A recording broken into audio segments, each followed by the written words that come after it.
Phone tapping కేసులో ప్రత్యేక దర్యాప్తు బృందం దర్యాప్తును మరింత ముమ్మరం చేసింది. ఈ కేసులో కీలక పరిణామాలు చోటు చేసుకుంటున్నాయి. ఇవాళ ఉదయం 11 గంటలకు బీఆర్ఎస్కు చెందిన మాజీ ఎమ్మెల్యేలు జైపాల్ యాదవ్, చిరుమూర్తి లింగేలేను విచారణకు హాజరు కావాలని సిట్ అధికారులు నోటీసులు జారీ చేశారు. అలాగే ఈ కేసులో ముఖ్యమైన మలుపుగా సీఎం సోదరుడు కొండాల రెడ్డికి కూడా సిట్ పిలుపు ఇచ్చింది. ఇక ఉదయం సిట్ కార్యాలయం ఎదుట హాజరు కావాలని ఆయనకు సూచించినట్లు సమాచారం. గతంలో కొండాల రెడ్డి ఫోన్ ట్యాపింగ్కు గురైనట్లు ఇప్పటికే అధికారులు గుర్తించిన నేపథ్యంలో ఈ విచారణకు ప్రాధాన్యత ఏర్పడింది. ఫోన్ ట్యాపింగ్ వ్యవహారంలో ఎవరి ఆదేశాల మేరకు అక్రమంగా నిఘా కొనసాగింది, రాజకీయ నేతలతో పాటు వ్యాపారవేత్తలు అధికారుల ఫోన్లను ఎందుకు ట్యాప్ చేశారనే అంశాలపై సెట్ దృష్టి సారించింది. ఇప్పటికే పలువురు పోలీస్ అధికారులు, రాజకీయ నేతలను విచారించిన సెట్ ఇప్పుడు మరింత కీలక వ్యక్తులను ప్రశ్నిస్తుంది. జైపాల్ యాదవ్, చిరుమూర్తి లింగయ్యల ఫోన్లను ట్యాప్ అయ్యాయా లేక ట్యాపింగ్కు సంబంధించిన సమాచారాన్ని వారికి ముందే అందించారా? ఈ వ్యవహారంలో ఎవరి పాత్ర ఏమిటన్న అంశాలపై సిట్ అధికారులు లోతుగా విచారించనున్నట్లు తెలుస్తుంది. మరోవైపు కొండాల రెడ్డి ఫోన్ ట్యాపింగ్ అంశం రాజకీయ వర్గాల్లో తీవ్ర చర్చకు దారితీసింది. ట్యాపింగ్కు పాల్పడిన అధికారులు ఎవరు, దీనికి రాజకీయ ఆదేశాలు ఉన్నాయా అన్న కోణంలో దర్యాప్తు కొనసాగుతుంది. ఈ కేసులో ఇప్పటికే పలువురు కీలక అధికారుల విచారణ ఎదుర్కొనగా తాజా పిలుపులతో ఫోన్ ట్యాపింగ్ కేసు రాజకీయంగా మరింత వేడెక్కే అవకాశాలు కనిపిస్తున్నాయి. సిట్ విచారణ తర్వాత మరిన్ని సంచలన విషయాలు వెలుగులోకి వచ్చే అవకాశం ఉందని రాజకీయ వర్గాలు అంచనా వేస్తున్నాయి. ఇక ఇదే అంశానికి సంబంధించి మరింత సమాచారాన్ని అందించడానికి మా ప్రతినిధి రామకృష్ణ ఫోన్ లైన్లో ఉన్నారు. రామకృష్ణ, బీఆర్ఎస్ ఎమ్మెల్యేలతో పాటు అలాగే సీఎం సోదరుడు కూడా ఎన్ని గంటలకి ఈ ఫోన్ ట్యాపింగ్ కేసులో హాజరయ్యే అవకాశం ఉందంటారు? Good morning Manoj. అక్రమ ఫోన్ ట్యాపింగ్ కేసు దర్యాప్తి ముమ్మరం అయిందని చెప్పుకోవచ్చు. దానిలో భాగంగానే సిట్టు దూకుడు పెంచింది. ఈ వ్యవహారంలో బాధితులతో పాటు రాజకీయ నాయకులు, వారి సంబంధికుల నుంచి వాంగ్మూలం సేకరిస్తుంది. ఇందులో భాగంగానే సీఎం రేవంత్ రెడ్డి సోదరుడు కొండల రెడ్డికి కూడా బుధవారం నోటీసులు జారీ చేసింది. గురువారం ఉదయం 11 గంటలకు సిట్ కార్యాలయానికి వచ్చి వాంగ్మూలం ఇవ్వాల్సిందిగా సిట్ నోటీసులు జారీ చేసింది.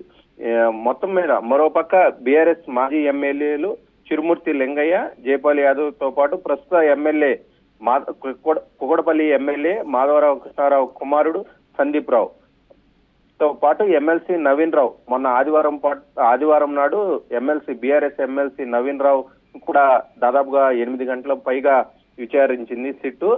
తండ్రి కొండలరావు కూడా నోటీసులు జారీ చేసింది. ఈ కేసులో ప్రధాన నిందితుడుగా ఉన్నటువంటి ఎస్ఐబి మాజీ చీఫ్ ఎవరైతే టి ప్రభాకర్ రావు దాఖలు చేసిన ముందస్తు బెయిల్ పిటిషన్ ఈ నెల 16న సుప్రీంకోర్టులో విచారణకు రానుంది.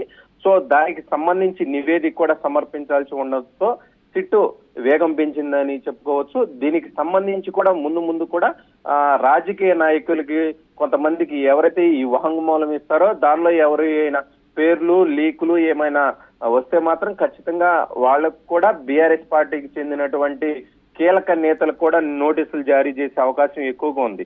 మెయిన్ గా తీసుకుంటే ప్రత్యేకంగా ఆర్ఆర్ మాడ్యూల్ అనేది ఒకటి ఏర్పాటు చేశారు. ప్రభాకర్ రావు 2023 ఎన్నికల సమయంలో రేవంత్ రెడ్డితో పాటు ఆయన కుటుంబీకులకు సంబంధించి అనుచరుల పైన ఎక్కువ నిఘా పెట్టారని అభియోగం ఎక్కువగా వినిపిస్తుంది ఫోన్ ట్యాపింగ్ విషయంలో. సో మొత్తం కూడా దీనికి సంబంధించి అప్పట్లో ఎస్ఐబిగా చీఫ్ గా వ్యవహరించినటువంటి ప్రభాకర్ రావు, ఎస్ఓటి నేతృత్వంలో వహించినటువంటి డిఎస్పీ ప్రణీత్ రావు దీన్ని పర్యవేక్షించారనేది అభియోగంగా వ్యవహరిస్తుంది. దీని మెయిన్ గా చూసుకుంటే ప్రభాకర్ రావు హయాంలోనే ఎస్ఐబి కేంద్రంగా అనేక మంది ఫోన్లు ట్యాప్ అయ్యాయి.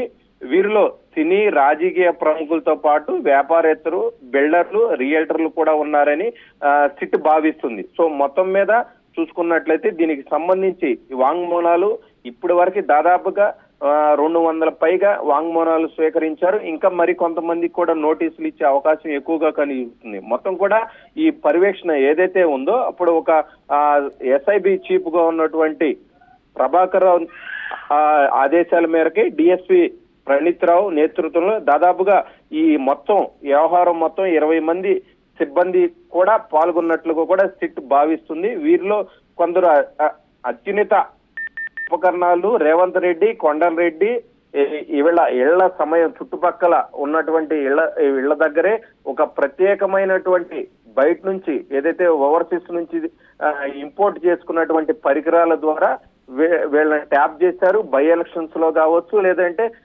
2023 ఎలక్షన్స్ లో కావచ్చు. సో మొత్తం కూడా ఫోన్ ట్యాపింగ్ ద్వారా డబ్బు ద్వారా రాజకీయం నడిపించాలి అని బీఆర్ఎస్ పార్టీ భావిస్తుందని అప్పటి ప్రతిపక్షంలో ఉన్నటువంటి రేవంత్ రెడ్డి పలుమార్లు దీనికి సంబంధించిన విషయాలన్నీ కూడా మీడియాకు వ్యవహరించారు, ప్రజలకు కూడా చెప్పారు. మెయిన్ 2023 ప్రధాన అంశం కాంగ్రెస్ పార్టీకి ఫోన్ ట్యాపింగ్ అనేది.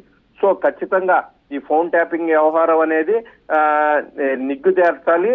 సో ఎట్టి పరిస్థితుల్లో ఇన్ కేసు ఒకవేళ నిగ్గు తేల్చకపోతే మాత్రం ఇదే సాగదింపుగా వేళ్ల తరబడి చేస్తే మాత్రం కొంత కాంగ్రెస్ పార్టీకి నష్టం జరిగే అవకాశం ఉంది.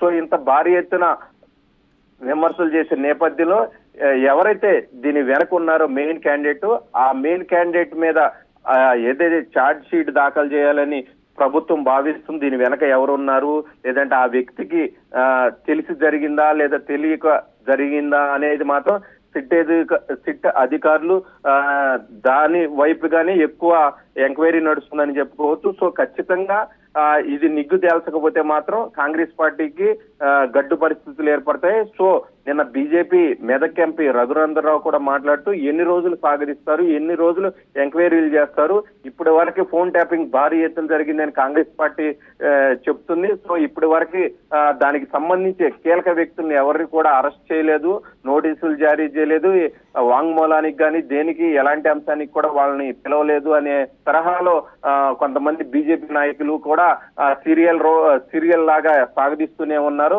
సో ఇది కూడా కాళేశ్వరం లాగా మధ్యలోనే ఆగిపోతుందా ఏంటి అనే పరిస్థితి కూడా కొంతమంది నాయకులు అయితే దీని గురించి మాట్లాడిన పరిస్థితి అయితే చూసాం. Right Ramakrishna, thank you for the updates.